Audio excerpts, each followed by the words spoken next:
بسم اللہ الرحمن الرحیم۔ امام ذہبی رحمہ اللہ تعالی بیان کرتے ہیں، ابو العباس الرفاعی احمد بن ابی الحسن لکڑیاں جمع کرتے رہتے ہیں۔ لوگ پوچھتے ہیں کہ آپ کو کیا مسئلہ ہے، آپ یہ لکڑیاں اکٹھی کر رہے ہیں اور آپ کی عمر کیسی ہے، آپ لکڑیوں سے کیا فائدہ لیں گے؟ وَيَجِيءُ بِهِ إِلَى بُيُوتِ الْأَرَامِلِ وَيَمْلَأُ بِالْجَرَّةِ، وہ کیا کرتے؟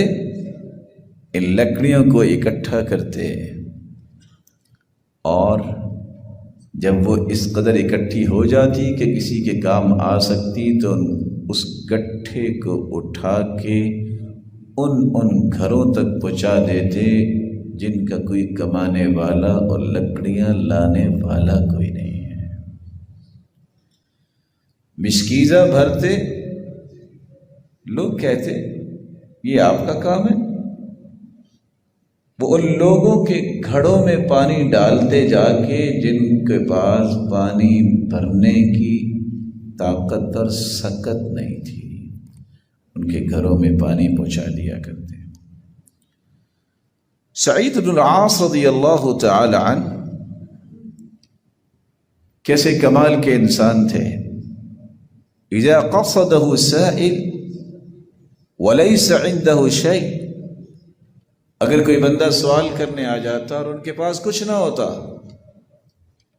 تو وہ کیا کرتے؟ کہتے اچھا ایسا کرو، اکتب علیہ سجل، تم لکھ لو کہ اتنا مال میں نے آپ کا دینا ہے، جب میرے پاس آ گیا تو گویا یہ قرض میں ادا کر دو، دینا نہیں ہے، مقروض نہیں ہے، قرض لیا نہیں ہے، اب سائل آ چکا ہے، میں اس کو واپس نہیں کروں گا۔ کسی نے پوچھا کہ آپ یہ کیوں کرتے ہیں؟ کہا اللہ کے رسول کا طریقہ تھا اور انہیں زندگی میں کبھی نہ نہیں کی،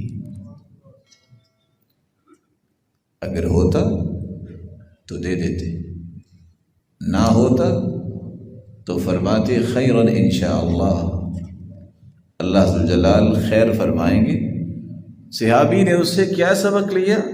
میں نے کسی کو نہ نہیں کرنی، ہوا تو دے دیا، نہ ہوا تو کہا اچھا لکھ لو، جب آسانی اللہ تعالیٰ فرمائیں گے تو میں تمہیں اتنا مال دے دوں گا، یا آپ اپنے پاس بطور قرض لکھ لو۔